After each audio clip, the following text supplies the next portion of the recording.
Hello, everyone. Welcome to Developing Palates. I am Aaron Loomis, coming to you from the Ventura Cigar Company studio, and with me today is Jiunn Liu. How you doing, Jiunn?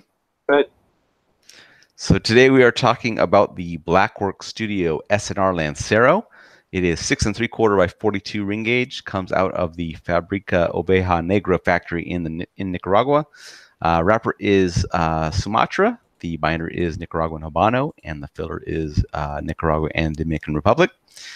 Blended by James Brown. Price point is $9.50, and the cigar was released in February of 2018.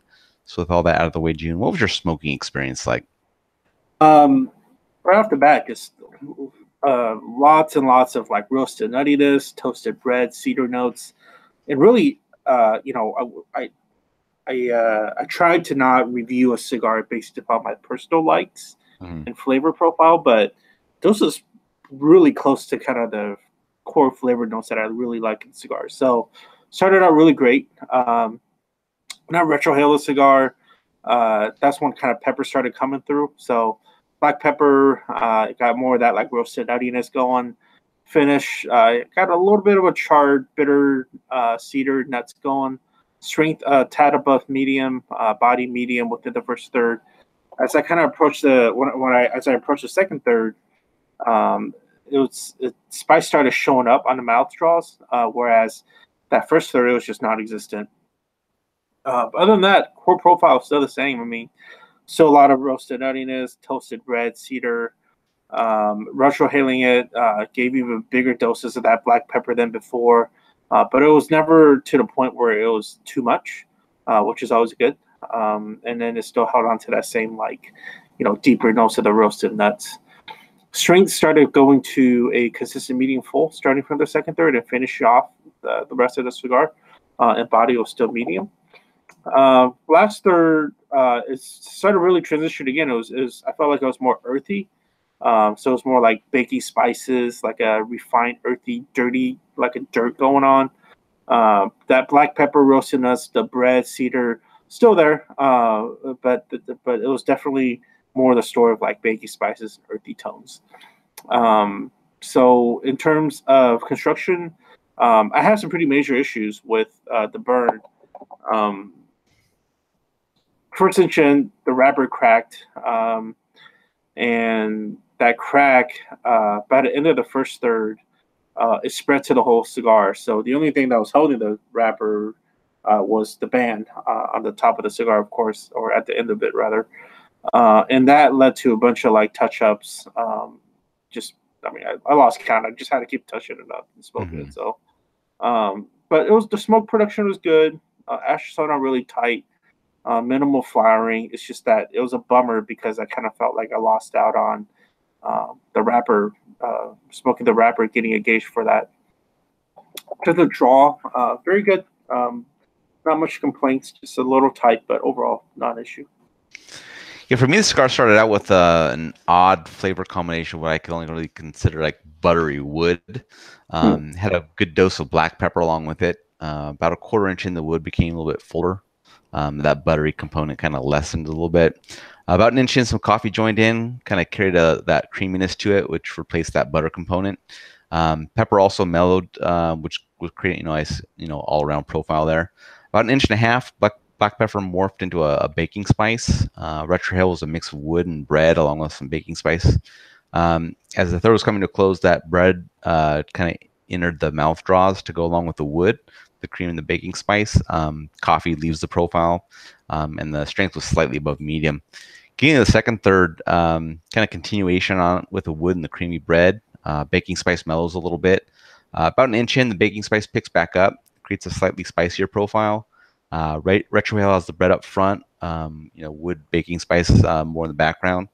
About an inch and a half in, the bread fades way back. Wood and slight cream remain up front.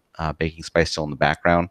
And as the second third is wrapping up, the wood gains a little bit of a char to it, and the cream completely leaves the profile.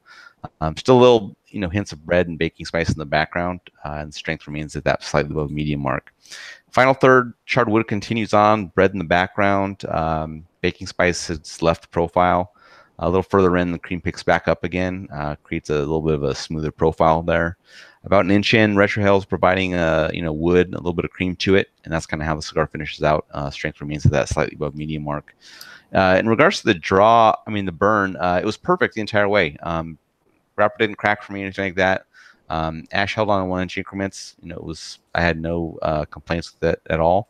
And in regards to the draw, a little tighter than I prefer, but as the cigar went along, it evened out to kind of right where I like it. So it was really good. So overall, what are your thoughts on this one? It's kind of interesting. When I think about like Black Work Studio, Black Label trading, kind of within that whole umbrella, there's I always think it's just a bunch of like heavy Maduro-ish, like heavy on the palate kind of stuff. So this kind of flavor profile is something that I would never expect. I felt like the S&R, it delivered more on the like soft, nuanced kind of a flavor profile. Within the notes that I tasted, it was just like everything was just like that butteriness, the creaminess, the nuttiness, like all of those I consider more like soft delivery notes. Right. But at the same time, it delivered enough of a good amount of punch, right? Like it was medium full overall for me for strength. I liked it. I was bummed out by the wrapper burn. And it happened pretty much like after like my second draw. So yeah. But I dug the flavors. Interested in smoking some more when I when I hit up Nick again. Yep. So that I could smoke through the entire cigar so I could get a true taste of the wrapper. But I enjoyed it. I'm kind of beginning to change the perspective of what Black Label or like Black Work Studio does, which is a bigger range of profile than I think or I thought that they did. Yeah. The cigar started out, nice flavor profile around wood, cream, black pepper, kind of later most of the baking spice, addition of some creamy coffee for a little bit, and there in that buttery note that I mentioned. Final third became a little bit less complex. I think I fell down a little bit there, but construction was really good in what I smoked. And like you're saying, it's a slightly different profile from kind of what you expected from the company, so it was nice to see that. And there's lots of Lancero fans out there. I know they don't spend the money that other people do in regards to the different Vitolas, but this is a pretty nice cigar, and especially in the Lancero Vitola. It's not an overpowering cigar. For me, it was slightly above medium, a little more for you, Jiunn. But for those that think the brand is like really a heavy profile type portfolio, then this is something to maybe check out for them. But I'd have no problem smoking more of these. And like I said, Lancero fans, you don't have to be a Black Label trading company or a Black Work Studio fan. I think Lancero fans that like medium strength, slightly above medium strength, but some more nuanced flavors that they could find something here to really enjoy. So getting the scores, you gave it a 6.72, I gave it a 6.67. How do you think that matched up with your experience?